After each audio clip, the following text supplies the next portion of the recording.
Hello दोस्तों, नमस्कार। SMKC channel में मैं आप सब लोगों का दिल से बहुत बहुत स्वागत करता हूं।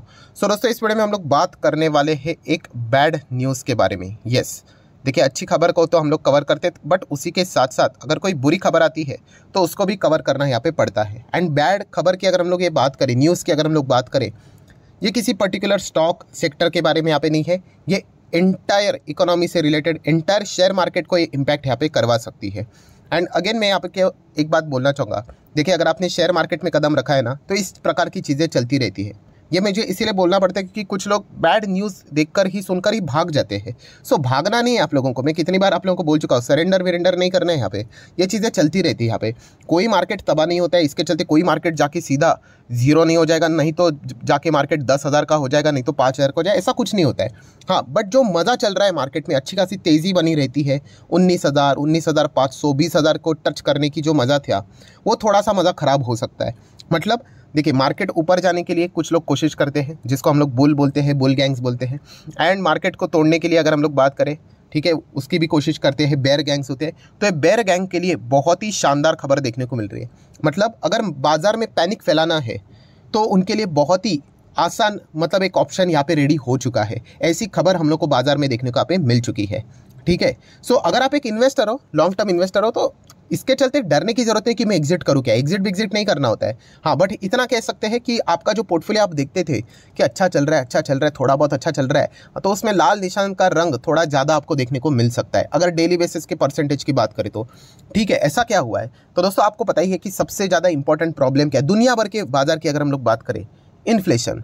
यस, इन्फ्लेशन की अगर हम लोग बात करें, उसको कंट्रोल करने की कोशिश हर कोई कर रहा है। एंड मैं बताना चाहूँगा, पूरे दुनिया में अगर कोई कंट्री अच्छा यहाँ पे काम कर रही है, जिसमें ग्रोथ भी है, तो वो इंडिया ही है।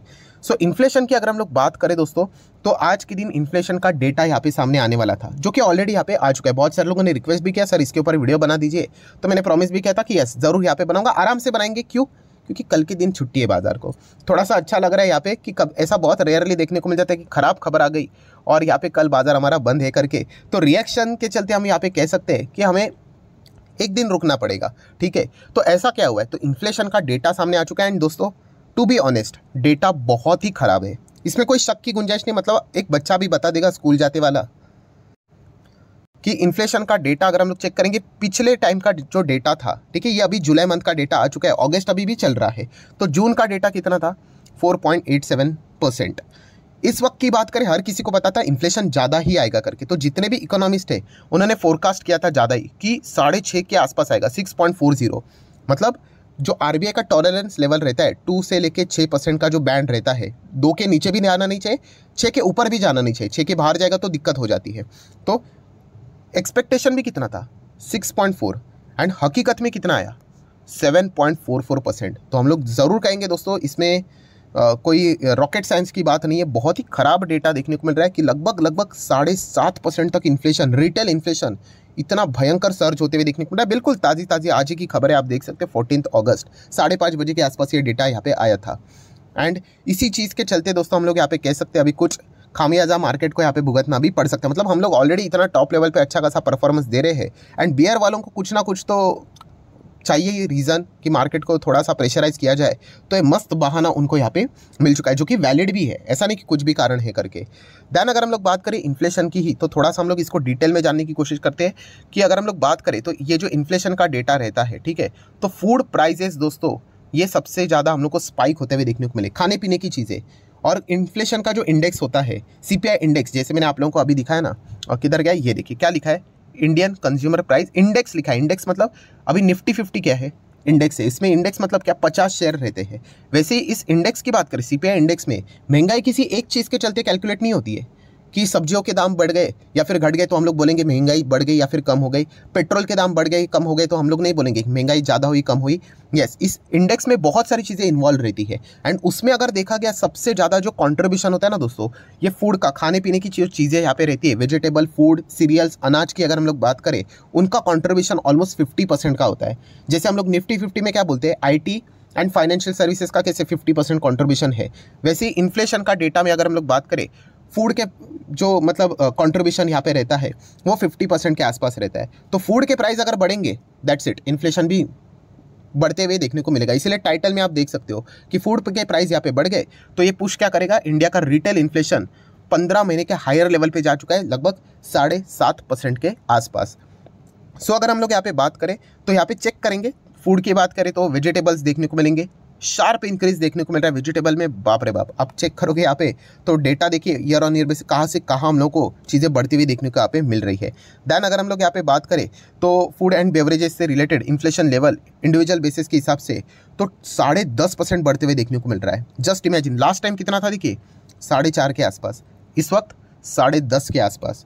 तो ये डेफिनेटली ये दिक्कत करेगा ही करेगा। देन सीरियल्स मतलब अनाज की अगर हम लोग बात करें तो वो भी डेटा आप देख सकते हो 13% को क्रॉस करते हुए देखने को मिल रहा है। सो इसी चीज़ का जो नतीजा है दोस्तों वो हम लोग को ये समझ में आ रहा है कि इन्फ्लेशन 7.5 तक क्यों गया। अगर आप लोगों को कंपैरिजन करना है तो आप यहाँ पे देख सकते हो परसेंटेज वाइज कि सीरियल्स एंड प्रोडक्ट्स की बात करें 13%, मीट एंड फिश की बात करें तो 2-2.25% महंगाई बढ़ी है, फ्रूट्स की बात करें तो 3-3.25% महंगे हो चुके हैं, पल्सेस की अगर हम लोग बात करें 13.25% बढ़ चुके हैं, शुगर से रिलेटेड अगर हम लोग बात करें चीज़ें 4.25% तक महंगाई बढ़ती हुई देखने को मिल रही है।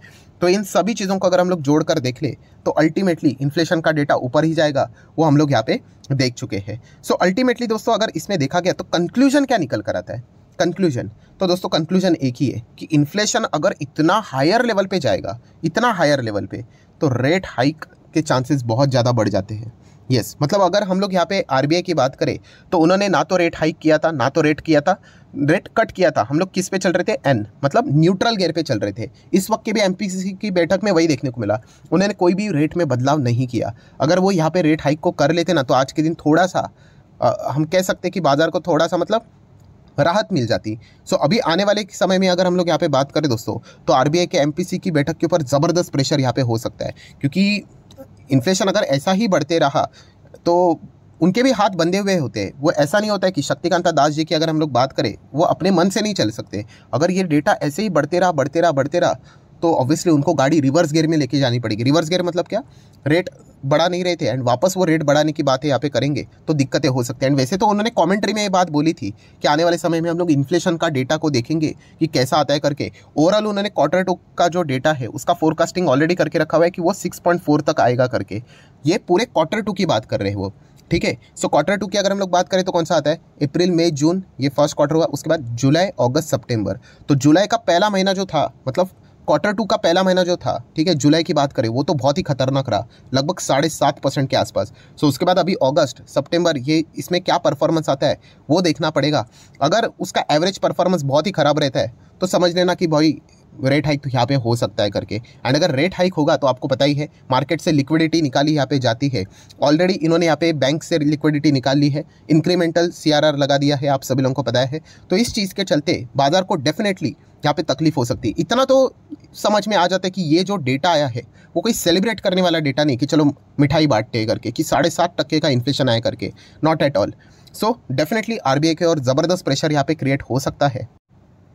और इसके पीछे के रीज़न तो ऑलरेडी हम लोग को पता ही है। मतलब क्रूड ऑयल बढ़ते हुए देखने को मिला वो तो ठीक है, जो मॉनसून हम लोग को देखने को मिला था, जो बीच में एक रिपोर्ट को भी मैंने कवर किया था, एल नीनो की अगर हम लोग बात करें, ठीक है, ये बता देता है कि आप लोगों को कि कुछ जगह पे बारिश बिल्कुल भी नहीं होगी, बिल्कुल सूखा ही पड़ जाएगा, और कुछ जगह पे इतनी बारिश हो जाएगी कि आपकी फसलें ही बर्बाद हो जाएंगे। और इसके चलते यही जो अनाज की अगर हम लोग बात करें, बहुत सारे फसलें खेती की बात करें वो बर्बाद हो जाती है, और इसके चलते फूड इन्फ्लेशन बढ़ जाता है। और यही चीज़ें हम लोग को मैक्सिमम तरीके से यहाँ पे रिस्पॉन्सिबल होती हुई देखने को यहाँ पे मिल चुकी है। टोमेटोज़ के दाम आप देख सकते हो, ऑनियंस के दाम आप देख सकते हो, ठीक है, लगातार बढ़ते हुए देखने को मिल रहे हैं। तो सरकार के ऊपर भी इसका ज़बरदस्त प्रेशर यहाँ पे आ सकता है। एंड खास करके बात क्या होती है दोस्तों कि ये जो फोरकास्टिंग की जाती है तो अलग अलग इकोनॉमिस्ट होते हैं वो फोरकास्टिंग करते हैं। लगभग हम कह सकते 53 इकोनॉमिस्ट जो थे उन्होंने यहाँ पे एस्टिमेट लगाया था कि सीपीआई का डेटा कितना आएगा, तो 6.5 के आसपास 6.40 उन्होंने एस्टिमेट किया था। तो आप अंदाज़ा लगाइए कि उनके एस्टिमेट से भी कितना ज़्यादा, 7.44 मतलब 1% से भी ज़्यादा। सो प्योर हम लोग यहाँ पे कह सकते हैं बियॉन्ड इमेजिनेशन ये नंबर हम लोग को देखने को मिला है। एंड ये कोई अच्छा डेटा देखने को नहीं मिल रहा है। और इसका एक और कंक्लूजन क्या निकल कर आएगा, देखिए आरबीआई के हाथ में क्या है, रेट हाइक को ऊपर नीचे यहाँ पे करना, ठीक है, जो मॉनेटरी पॉलिसी होती है उसी से रिलेटेड वो डिसीजन ले सकते हैं। बट बाकी की अगर हम लोग बात करें दोस्तों तो भारत सरकार के और भी ज़बरदस्त प्रेशर आएगा, ठीक है, क्योंकि बहुत सारे डिसीजन इन्हीं के कंट्रोल में होते हैं। तो अभी आप देख सकते हो दोस्तों आने वाले समय में यहाँ पे क्या होगा करके, और भी अलग अलग टाइप के हम लोग को रेस्ट्रिक्शन आते हुए देखने को यहाँ पे मिल सकते हैं कि सरकार यहाँ पे ये चीज़ों के ऊपर, एक्सपोर्ट के ऊपर रेस्ट्रिक्शन लगा सकती है। इंपोर्ट ड्यूटी कुछ चीज़ों के ऊपर घटा सकती है। कुछ कंपनीज जिसके स्टोरेज में जितना भी चीज़ें होती है उसका सप्लाई बढ़ाने के लिए, मार्केट में लाने के लिए ऑर्डर पास कर सकती है, जैसे कि शुगर सेक्टर से रिलेटेड किया था। इसके चलते वो क्या करने की कोशिश करेंगे, यस, महंगाई को कंट्रोल करने की कोशिश करेंगे, क्योंकि अल्टीमेटली होता क्या है कि ये चीज़ें चलती रहती है। बट अभी तो इलेक्शन का टाइम बिल्कुल 1 साल भी नहीं रहा है, आखिरी के 8-9 महीने यहाँ पे बाकी है इलेक्शन की। अगर हम लोग बात करें, हम लोग कैसे, हम शेयर मार्केट को थोड़ा बहुत पढ़ते हैं तो हम लोग ये CPI डेटा बीटा देखते हैं, ठीक है, तो इससे चलते हम लोग को थोड़ा बहुत अंदाज़ा रहता है। बट एक नॉर्मल इंसान जो कि ये कभी चेक भी नहीं करता है CPI डेटा क्या होता है, बट उसको महंगाई का जो इम्पैक्ट होता है वो कब महसूस होता है, यस, उसके किचन के जो प्रोडक्ट है, बेसिक प्रोडक्ट, उसके जब दाम बढ़ना लग जाते हैं दोस्तों, तो उसको भी वो महंगाई का मतलब बोलते हैं ना, झटका महसूस होना यहाँ पे स्टार्ट हो जाता है। और वो सरकार के लिए भी, जो फिलहाल जो रूलिंग पार्टी जो रहती है यहाँ पे, जो पावर में है, उनके लिए भी वो एक बुरी खबर होती है। तो डेफिनेटली आने वाले समय में अभी आप देख सकते हैं दोस्तों, खास करके बुधवार के दिन भी फोकस रख लेना, कैबिनेट की बैठक रहती है कि वो क्या कर सकते हैं, अलग अलग डिसीजन ले सकते हैं। ऑलरेडी एडिबल ऑयल से रिलेटेड उन्होंने इंपोर्ट ड्यूटी घटा दी है, ठीक है, इसके चलते इंपोर्ट एडिबल ऑयल हम लोग को सस्ते दाम में देखने को मिल रहा है। शुगर से रिलेटेड फैसला हम लोगों ने देख लिया, वीट से रिलेटेड थोड़ा बहुत फैसला देख लिया, राइस एक्सपोर्ट के ऊपर भी रेस्ट्रिक्शन देख लिया। तो ऐसे बहुत सारी चीज़ें देखने को मिलने वाली। टोमेटोज़ की बात करें तो यस, नेपाल को यहाँ पे बोल दिया, वहाँ से इंपोर्ट होते हुए देखने को मिल रहे टोमेटोज़, क्योंकि वो भी सस्ता यहाँ पे करना है।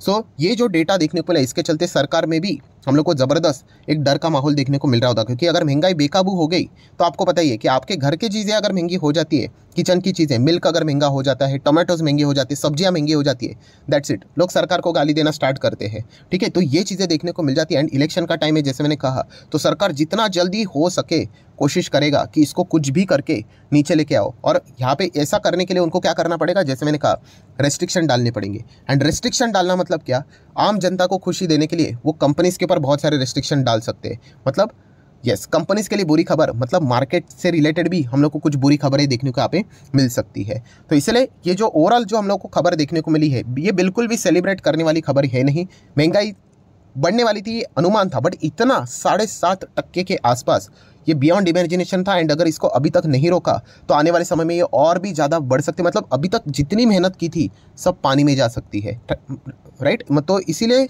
ये इतना सेंसिटिव टॉपिक होता है। तो RBI के ऊपर भी ज़बरदस्त प्रेशर यहाँ पे रहेगा। तो इसको अभी वो कैसे कंट्रोल करते हैं उसके ऊपर अभी ज़्यादा फोकस रहेगा। एंड कंट्रोल करना मतलब क्या, ऐसे हाथ के ऊपर हाथ धरे बैठे तो चलेगा नहीं, कुछ ना कुछ स्ट्रिक्ट रूल यहाँ पे लेने पड़ेंगे, डिसीजंस यहाँ पे बनाने मतलब करने पड़ेंगे, तब भी जाके चीज़ें हम लोग को होती हुई देखने को मिलेगी। और ऐसे स्ट्रिक्ट डिसीजंस के चलते हम लोग ज़रूर यहाँ पे कह सकते हैं कि मार्केट थोड़ा सा नाराज़ हो जाता है, ठीक है। इसका अर्थ ये बिल्कुल भी नहीं कि मार्केट 15 का हो जाएगा, ऐसा बिल्कुल भी नहीं है। बट यस, एक अच्छा मोमेंटम जो देखने को मिलता है वो थोड़ा सा मूड खराब कर सकता है। मतलब क्या है कि मार्केट अच्छा कर रहा होगा, कोई तो एक खबर आ जाएगी कि सरकार ने ये फैसला लिया कि इसके ऊपर भी हम यहाँ पे कह सकते हैं इंपोर्ट ड्यूटी घटा दी है, या फिर इसके ऊपर रेस्ट्रिक्शन लगा दी, एक्सपोर्ट के ऊपर गिर जाएगा। तो इस प्रकार की चीज़ें हम लोग को आने वाले समय में ज़रूर देखने को मिल सकती है। ये इसका फाइनल कंक्लूजन हम लोग को देखने को मिल रहा है। सो जितनी भी चीज़ें थी वो मैंने आप लोगों के सामने यहाँ पे रख दी है। अगेन कहना चाहूँगा, इस चीज़ के चलते आप लोगों ने डरना नहीं होता है। कुछ लोग डरते रहते हैं, ऐसा डरना नहीं होता है। मैंने इसके पहले भी कहा है कि इसके पहले भी हम लोगों ने इन्फ्लेशन देखा है कितने हायर लेवल के था।